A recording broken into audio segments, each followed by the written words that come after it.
seas tú poniendo en nuestros corazones y en mi corazón, no solamente, eterno Dios, el prepararla, no solamente, Señor, el exponerla delante de tu pueblo selecto, sino también, Señor, el deseo de ponerla por obra en mi propia vida, como también en la vida de cada uno de mis hermanos.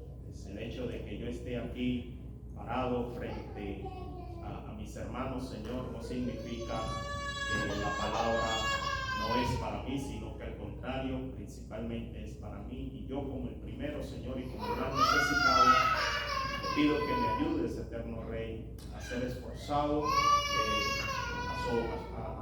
a doblegar mi voluntad, Señor, a la tuya, para poderla poner por obediencia y por obra en los días que tú me permitas vivir en esta tierra, Señor. Bendice la palabra, bendice nuestros corazones, bendice a este grupo, a este puñado de hijos tuyos, hermanos,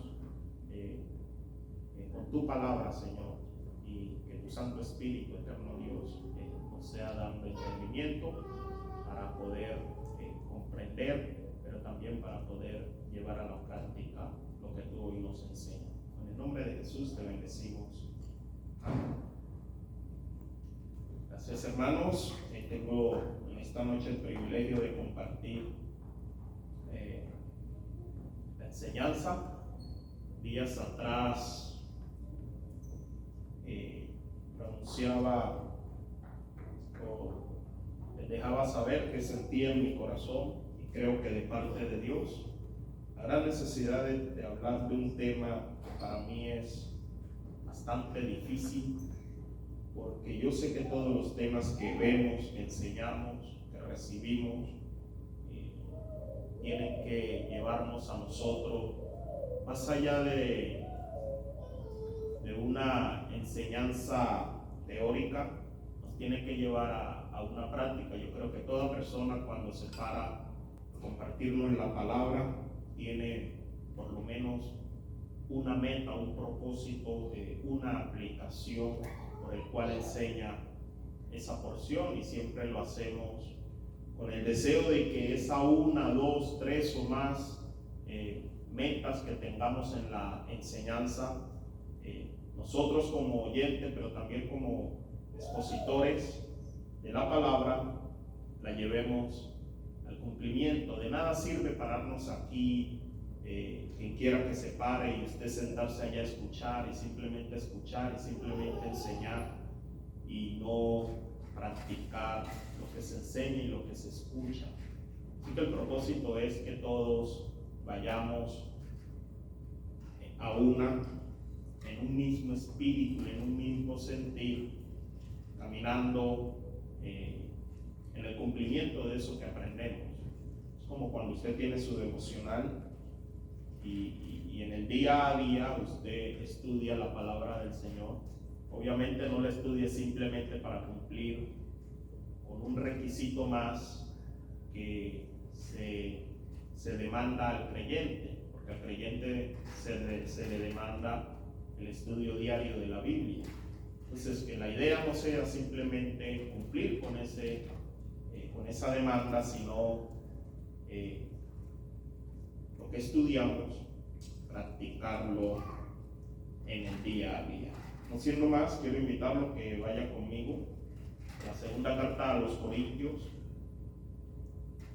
y vaya al capítulo 1. Vamos a estar hablando de la integridad. Es el tema el cual les decía que es bastante difícil para mí. Capítulo 1 de la segunda carta a los Corintios.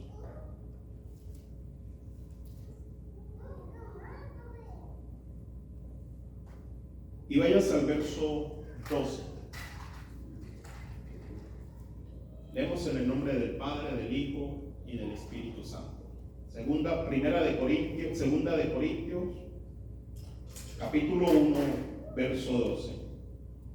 Porque nuestra gloria es esta, el testimonio de nuestra conciencia, que con sencillez y sinceridad de Dios no con sabiduría humana, sino con la gracia de Dios, nos hemos conducido en el mundo y mucho más con vosotros. Porque no os escribimos otras cosas de las que leéis o también entendéis, y espero que hasta el fin las entenderéis. Como también en parte habéis entendido que somos vuestra gloria, así como también vosotros la nuestra, para el día del Señor Jesús.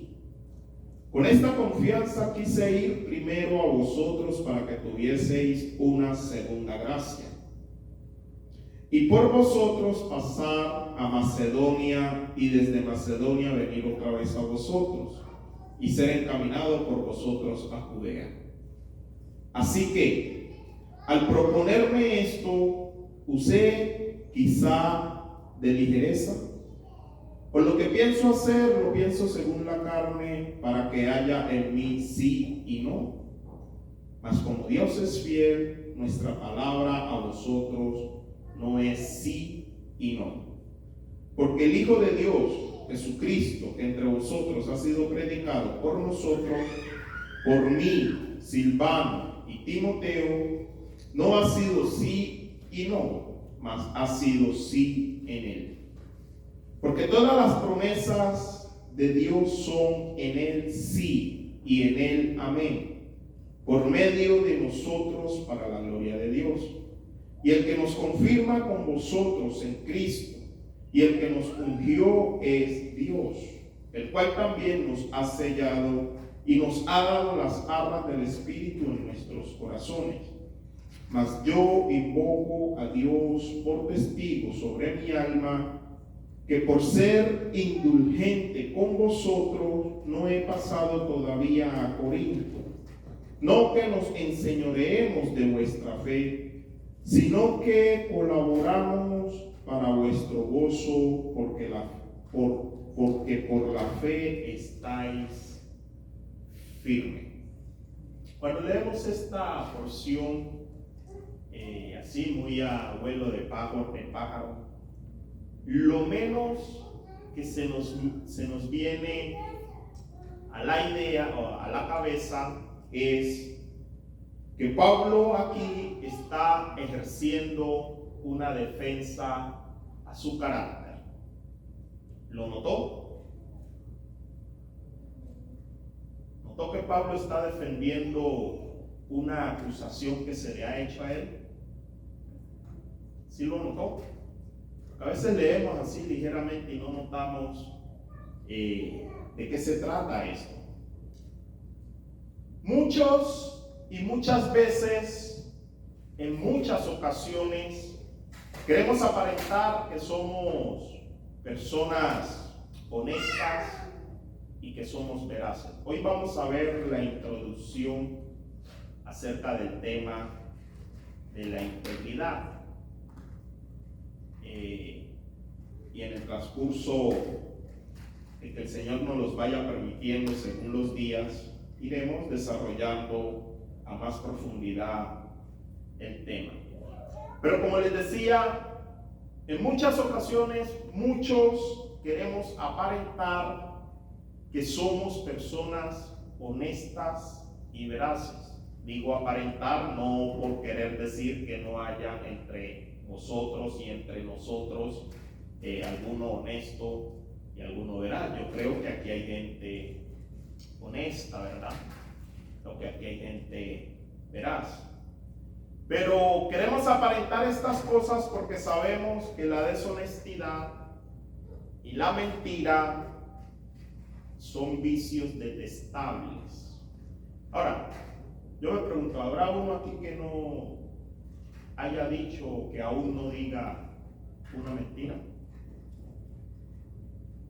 No quiero caerse en la mano, pero en su conciencia, ¿no dice mentiras? ¿Usted no dice mentiras? ¿Decimos mentiras? Mentiras blancas, mentiras piadosas. Suavicemos, la verdad. Mentirillas así, esas mentirillas así chiquititas que no le hacen daño a nadie. Quizás no le hagan daño a nadie, ¿verdad? La mentira es mentira y en realidad la mentira afecta su carácter, porque no solamente es cuando se dice, sino sostenerla. Pero la mentira y la deshonestidad son vicios bastante detestables, desagradables.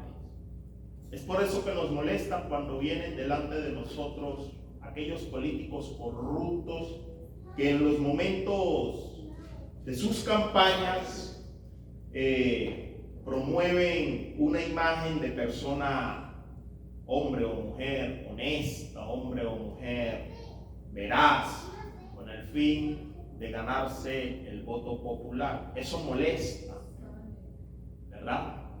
Eso molesta cuando vienen los políticos haciendo esta campaña. Lo cierto es que tampoco todos los políticos son corruptos. Pero también es cierto que no todos los corruptos necesariamente tienen que ser políticos. Hay policías corruptos, hay banqueros corruptos,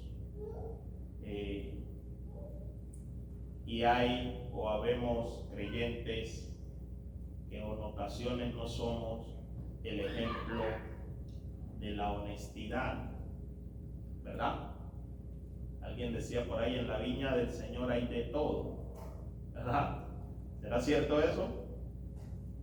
Yo creo que sí, porque precisamente los que estamos en la viña del Señor es porque estamos en búsqueda de Él, porque le necesitamos. Gente imperfecta que hemos reconocido que cometemos muchos errores, que tenemos muchas fallas, pero que solamente a través de Él y con su ayuda podemos ir mejorando, ir cambiando progresivamente. No es que el que mentía recibió el Señor y ¡pum!, como arte de magia se desapareció la mentira. No, la mentira usted va a seguir batallando. Quizás hoy no miente, pero batalla o no batalla internamente.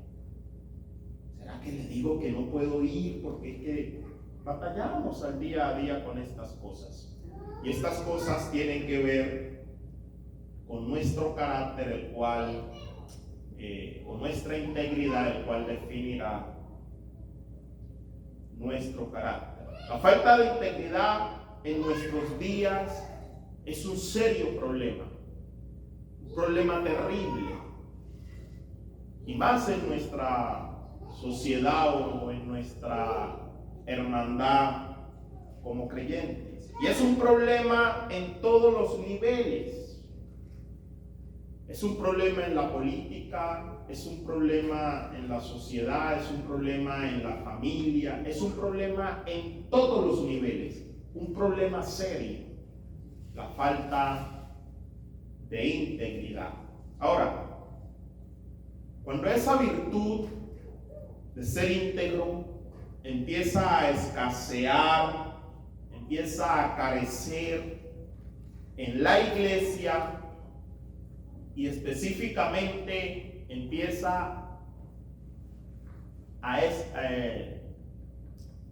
escasear en la vida y en el comportamiento y en el caminar de los líderes de la iglesia, entonces este problema viene a ser una tragedia de enormes proporciones. No hay nada más feo en un creyente, ¿verdad? No hay nada más feo en un creyente que se le tilde de una persona no íntegra. ¿Es feo eso o no? Nunca se ha topado con comentarios que dicen, y usted dice que es cristiano por una mala actitud o un mal comportamiento. Pues si así es ser cristiano, yo prefiero quedarme como estoy. ¿No ha escuchado algo así? Y sabe una cosa, cada día parece escucharse eso con más frecuencia. En ocasiones hay personas creyentes que les da pena decir que son creyentes. Y no les da pena porque se avergüencen de Cristo. No. Les da pena porque saben que el testimonio que a lo largo de los días, especialmente en los nuestros, que hemos dado como creyente, va a llevar a las personas a hacer comentarios que van a ser bastante incómodos por el mismo testimonio que hemos dado, por nuestra falta de integridad.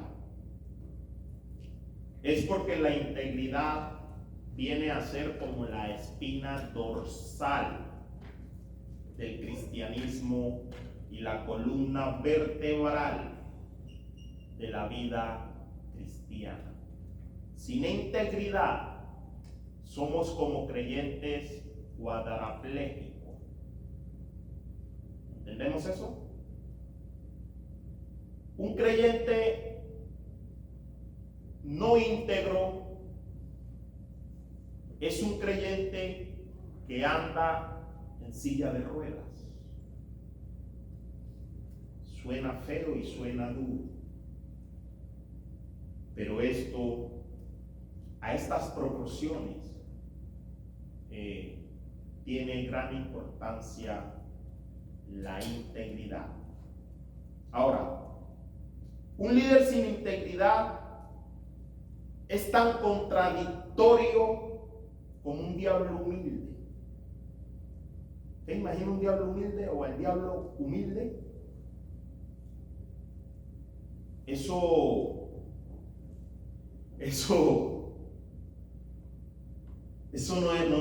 eso es contradictorio, ¿verdad? El diablo no es humilde.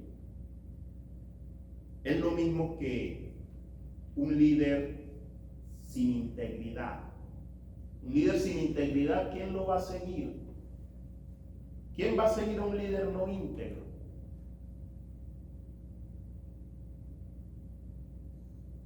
No son pocos los escándalos que a menudo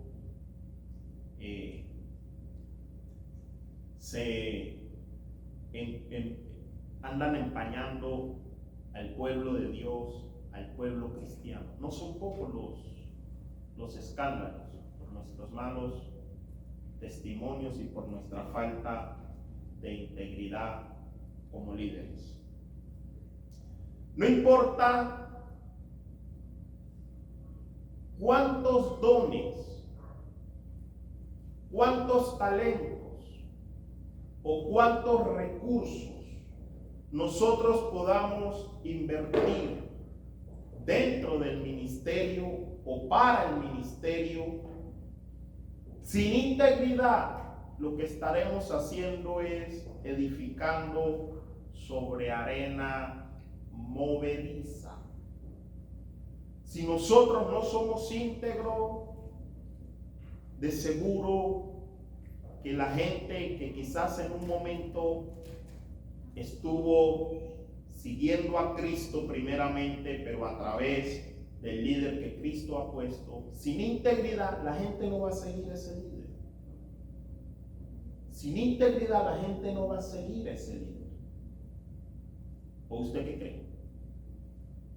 ¿Seguiría usted a un líder deshonesto?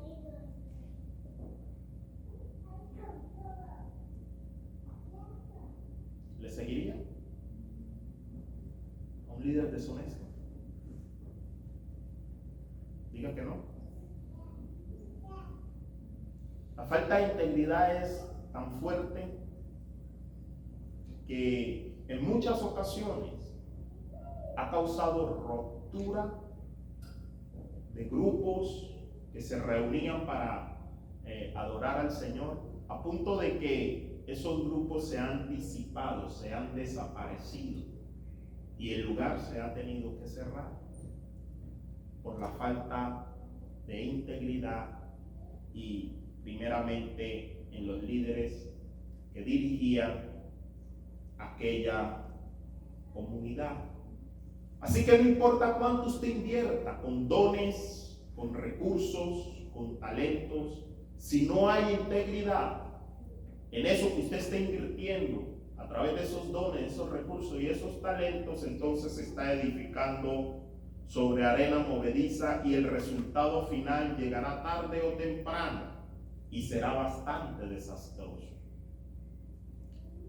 La palabra integridad proviene de una raíz latina que significa completo.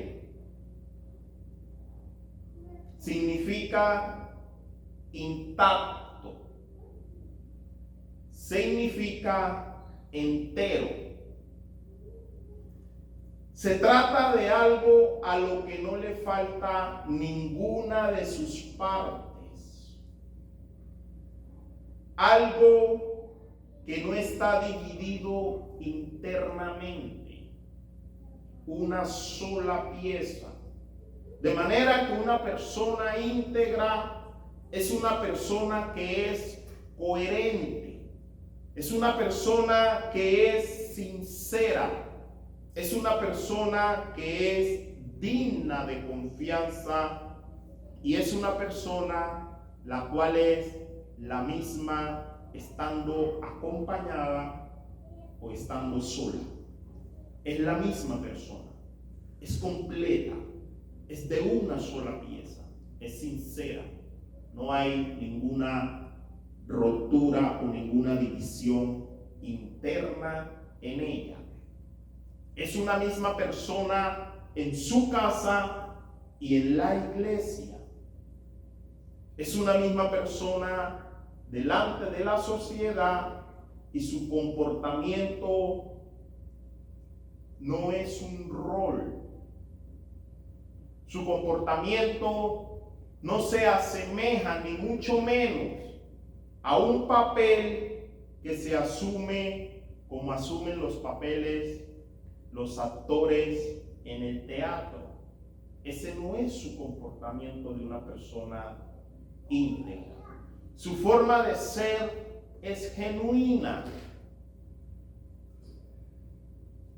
Su forma de ser es sincera, es transparente y es la misma donde quiera que esté. En ocasiones hemos asumido el rol de integridad, pero somos unos aquí y otros allá afuera o en nuestros hogares con nuestras familias. Necesitamos entonces empezar a analizar qué estamos haciendo y empezar a arreglar cositas que no están enseñando que somos de una misma y de una sola pieza, que no andamos poniéndonos el traje de actor delante de los hermanos. ¿Sabe una cosa? El creyente íntegro no es el creyente en la iglesia. El creyente íntegro demuestra que es creyente y que es íntegro fuera de la iglesia, sobre todo. Fuera de la iglesia.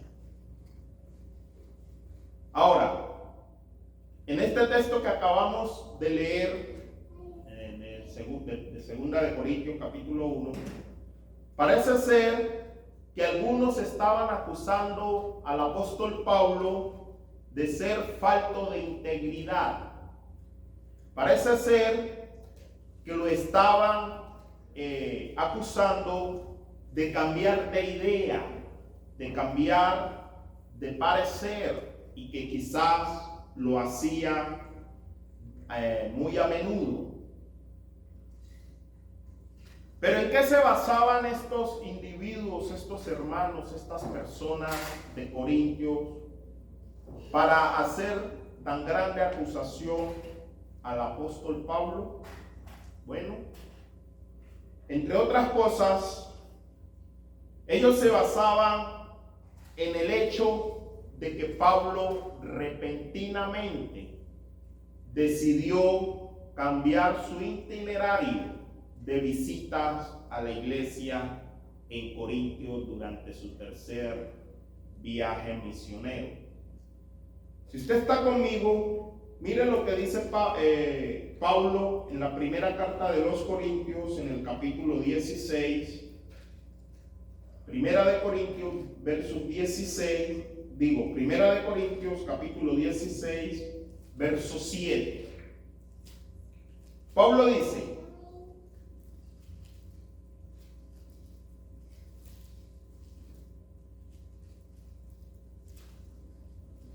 porque no quiero veros ahora de paso,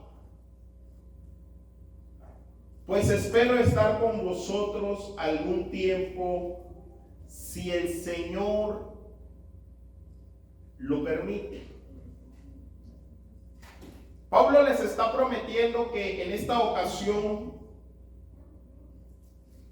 en su segundo viaje misionero, no quería simplemente pasar, sino que posteriormente iba a estar con ellos, pero no por poco tiempo, sino por un tiempo considerable. Y esto se lo está prometiendo para su tercer viaje misionero. Y empieza su tercer viaje misionero, pero al parecer los hermanos en Corintios no entendieron esa frase que Pablo les dice al final del verso 7 de la primera carta del capítulo 16.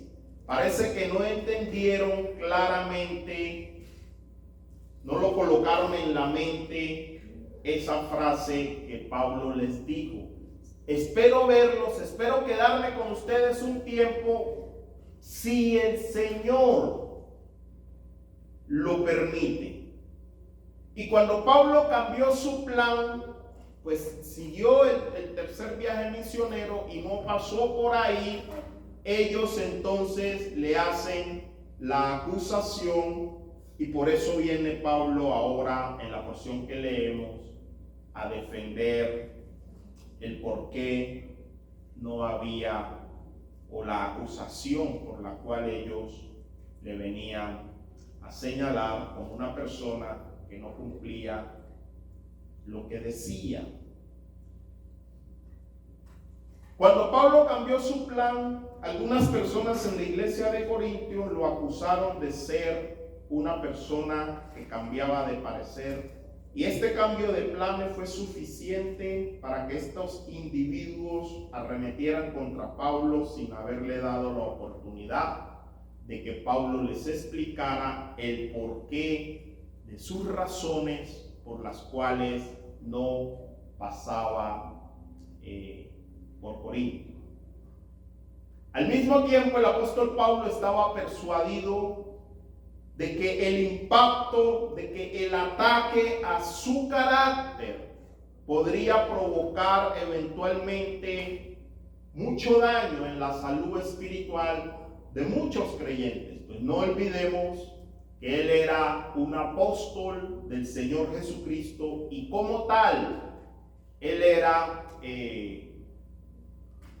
una persona a la cual muchos andaban pendiente en pos de imitar. En alguna ocasión hasta dijo: imítenme a mí, ¿verdad? Dijo Pablo, se puso él como un ejemplo a imitar, obviamente él siendo imitador de nuestro Señor Jesucristo. Entonces Pablo, cuando ve este ataque y cuando escucha las murmuraciones que hay en la iglesia de Corintios, que se le está tratando de una persona que cambia de parecer, nos prometió que iba a venir y ahora nos está diciendo que no va a venir, ¿verdad? Y sin escuchar ellos las razones por las cuales Pablo les está diciendo que ha pospuesto su viaje, ¿verdad? Y al ignorar ellos lo que Pablo les decía cuando les prometió ir, porque sí les promete ir, pero esa promesa va con una condición.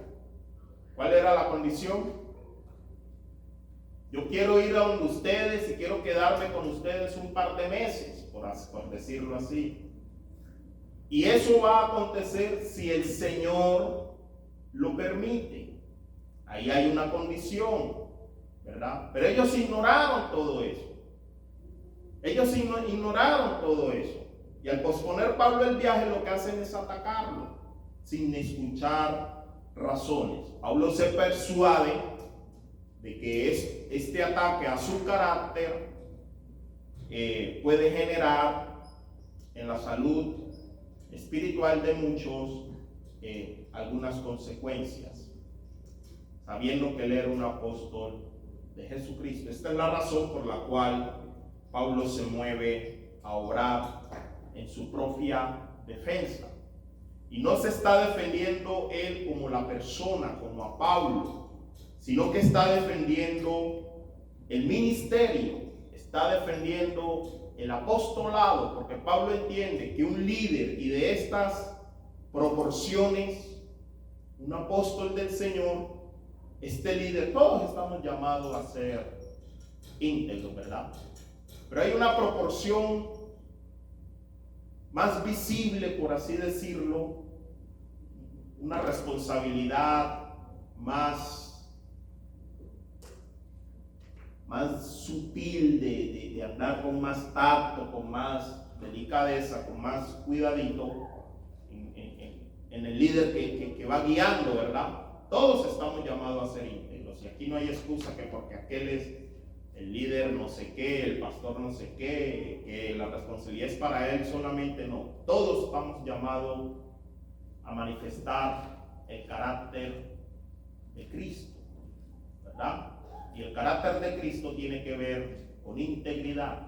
Pero en estas proporciones, Pablo, como predicador de la palabra del Señor, como persona que Dios ha usado para llegar al corazón y a la vida de muchos otros, de miles y miles de otros, de personas, entiende que este ataque a su carácter puede generar consecuencias desastrosas, porque se está metiendo con una persona que ha llevado y ha dirigido su ministerio y su apostolado con limpia conciencia delante del Señor.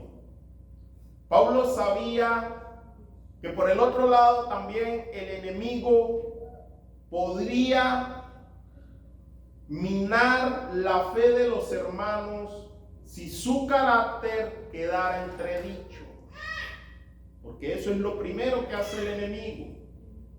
Cuando el líder cae o cuando el líder comete un error, lo primero que hace el enemigo es atacar, minar la fe de los que son liderados por ese líder. A punto que cuando el líder cae en alguna situación, muchos abandonan el redil. Muchos, a causa de la caída de ese líder. Porque el enemigo se aprovecha en atacar, en minar la fe de las personas que son lideradas por aquel. Eso hace el enemigo. Y Pablo esto lo tiene claro. Por eso Pablo defiende este ataque que le están haciendo en la iglesia a los corintios. Él ve que si su carácter queda entredicho, el enemigo podría minar la fe de los creyentes, de tal manera que Pablo se ve obligado a escribir esta porción que acabamos de leer. Y note una vez más el verso 12. Porque nuestra gloria es esta. ¿Cuál es la gloria de Pablo? ¿Cuál es la gloria del creyente? El testimonio de nuestra conciencia, que con sencillez y con sinceridad, no de nosotros, sino de quién?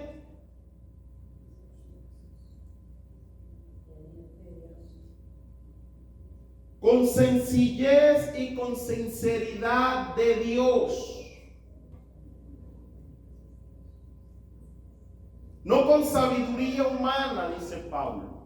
Yo no camino entre ustedes, yo no me conduzco entre ustedes con mi sabiduría.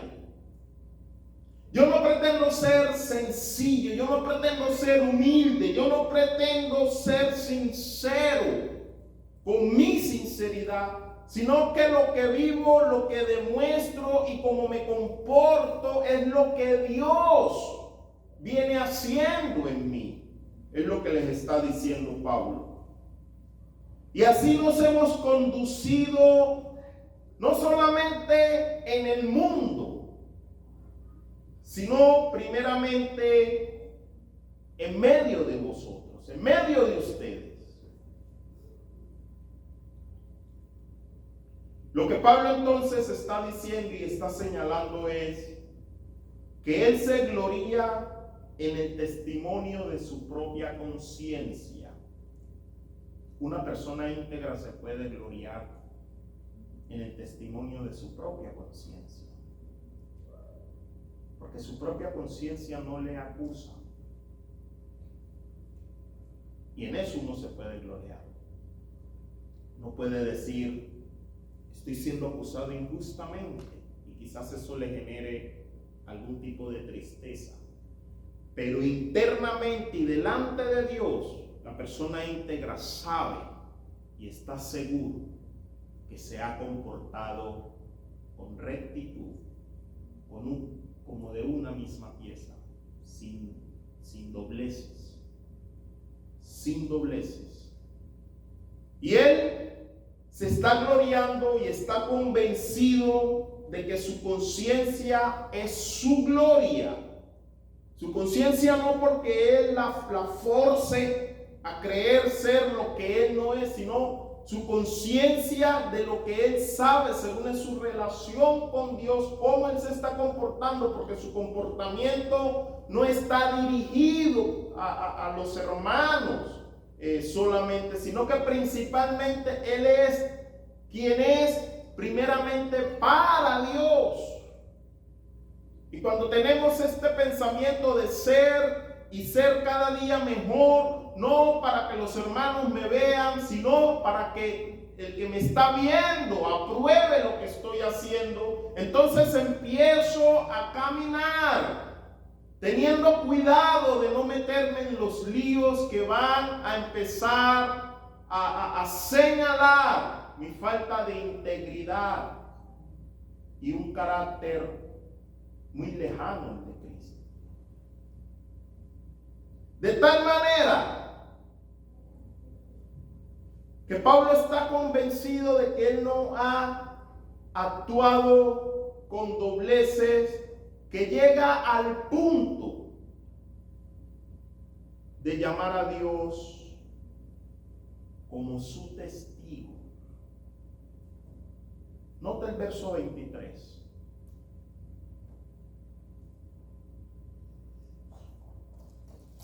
Dice, ¿se acuerdan lo que acabamos de leer en el verso 12, verdad?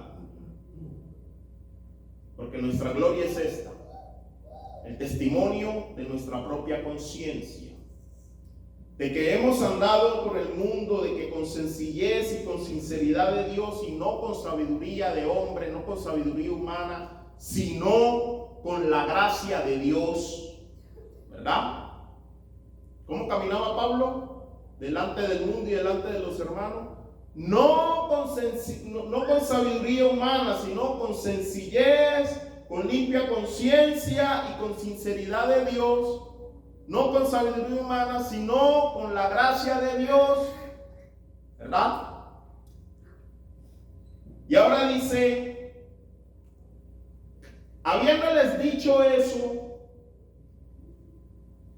yo invoco a Dios como testigo de que lo que les dije en el verso 12, de que yo camino con sinceridad, con limpia conciencia, con sencillez, de que yo no los he engañado a ustedes, y traigo a Dios como testigo. Él es mi testigo de que yo les estoy hablando con toda la verdad. Lo pongo como testigo sobre mi alma, que por ser indulgente con vosotros no he pasado todavía a Corinto. ¿Cómo dice la Nueva Versión Internacional por este pedazo indulgente?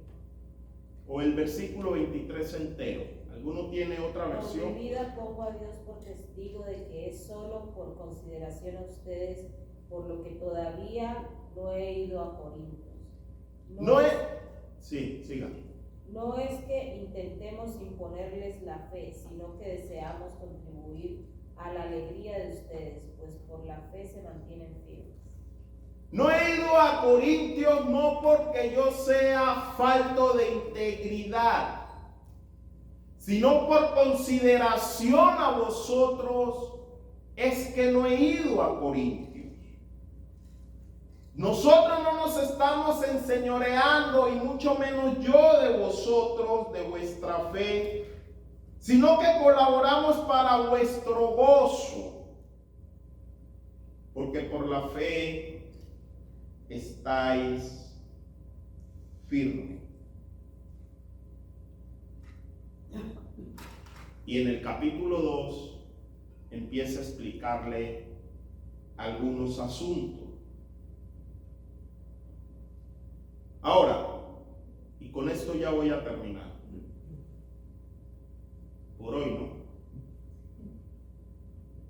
Podemos nosotros usar palabras como las que Pablo usa en estos últimos 2 versículos. Llamar a Dios como testigo frente a una acusación que se haga a nuestro carácter. ¿Podemos hacerlo? En muchas ocasiones, en su totalidad hemos sido acusados y con justa razón. En otras ocasiones hemos sido acusados en un alto porcentaje cuando lo que hemos hecho es menos de lo que se nos está acusando, pero hemos hecho. En otras ocasiones hemos sido señalados injustamente, ¿verdad? Pero en cualquiera de los casos, la idea es tener bien presente que la integridad no es algo que dependa de la persona, o sea, de mí, mis fuerzas, sino que la integridad dependerá según sea mi meterme, mi dependencia con el Señor, mi deseo de ser íntegro, mi deseo de ser íntegro. Hay gente que quizás no es creyente y tiene conductas en algunas áreas intachables, pero la integridad no tiene que ver con conducta en algunas áreas. Acuérdese, es una sola pieza. O sea, en todas las áreas de la vida, el íntegro es la misma persona. Y hubieron 3 en la historia. Yo sé que algunos meterán ahí a Job y a otras personas. Hubieron 3 en la historia. En su estado original, Adán y Eva, íntegros en su totalidad. Las 2 personas que originalmente fueron creadas a imagen y semejanza de Dios. En su origen, antes de la caída, Adán y Eva y Cristo, el postrer Adán. Lo podríamos estudiar, analizar, mirar, no pecó. Pero cuando hablamos de integridad, hablamos de palabras de mayor proporción. Cristo vino a restaurar la integridad. Y nosotros empezamos a meternos con Cristo y su carácter empieza a manifestarse en nosotros y nosotros empezamos a caminar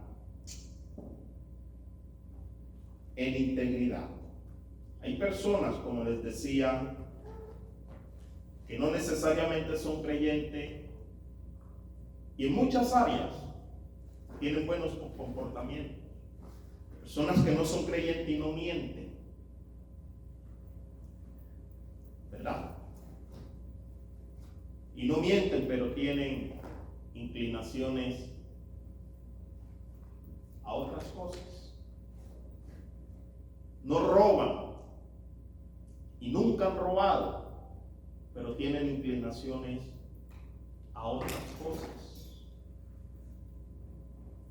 Pero la persona íntegra es la persona que es la misma en todos los aspectos de su vida, y es la misma persona donde quiera que vaya y donde quiera que esté. Te damos gracias, Dios, y te bendecimos en esta noche. Ayúdanos, Señor, ayúdanos, porque como bien se ha dicho, eterno Rey, secularmente, el que no cojea de una pata, cojea de otra, eterno Dios. Y en este tema de la integridad estamos incluidos todos, Señor. Todos necesitamos empezar a meterle mano, y con mucho esfuerzo, y yo principalmente, en el área de la integridad, que tiene que ver en el área del carácter, Señor. Ayúdanos, eterno Dios, porque entendemos que después de la caída, mis emociones, mi voluntad y mis decisiones quedaron muy afectadas, muy afectadas. Y cuando hablamos de estas tres áreas de nuestras vidas, Señor, nos encontramos que quizás en el área emocional puedo ser muy fuerte, pero en el área de las decisiones carezco de mucha virtud. O quizás soy muy fuerte, Señor, en el área de las decisiones, pero quizás en el área de la voluntad o de las emociones carezco de mucha virtud. Ayúdanos, Señor, a ser muy fuerte tanto en el alma o en el espíritu, pero también ser muy fuertes, Señor, en el área de las emociones, como también ser muy fuerte en el área de las decisiones, de la mente, de los pensamientos, Señor, para así poder llegar a formar un conjunto de una sola pieza, Señor, la cual camina hacia una misma dirección en integridad, reflejando un mismo carácter, eterno Dios, que se vaya asemejando cada día más al que reflejó mi Señor Jesús cuando caminó entre los hombres, Señor. Vamos a despedir de este lugar, Señor. Permítenos y permíteme, Padre bendito, ser esforzado, ser dirigido por tu Espíritu para el desarrollo de este tema, Señor, pero también, Padre bendito, para la exposición del mismo, pero aún más, eterno Dios, para empezar a practicarlo en mi propia vida, Señor. Te bendigo, eterno Dios, porque temas como este en estos días es muy necesario dentro de tu pueblo, eterno Señor. Pero sabemos, eterno Rey, que tú estás con nosotros, eterno Señor, y que si de corazón sincero deseamos, te pedimos, Señor, y nos esforzamos, tú nos ayudarás a ir cambiando algunas cosas que necesitamos cambiar para hacer y empezar a caminar, eterno Dios, como personas íntegras, Señor. En el nombre de Jesús te entregamos esta noche, Señor. Nos vamos a conducir hacia nuestros hogares. Llévanos con bien. Permítenos llegar a casa, descansar, recobrar fuerzas para el día de mañana, si tú nos permites despertar, poder enfrentar, Padre bendito, el jornal con mucho gozo, Señor, con mucha alegría, pero también con mucho deseo de ser el mismo en el trabajo, en la calle, en la casa, y empezar, eterno Dios, a cambiar, eterno Señor. En el nombre de Jesús te bendecimos y te damos gloria. Amén.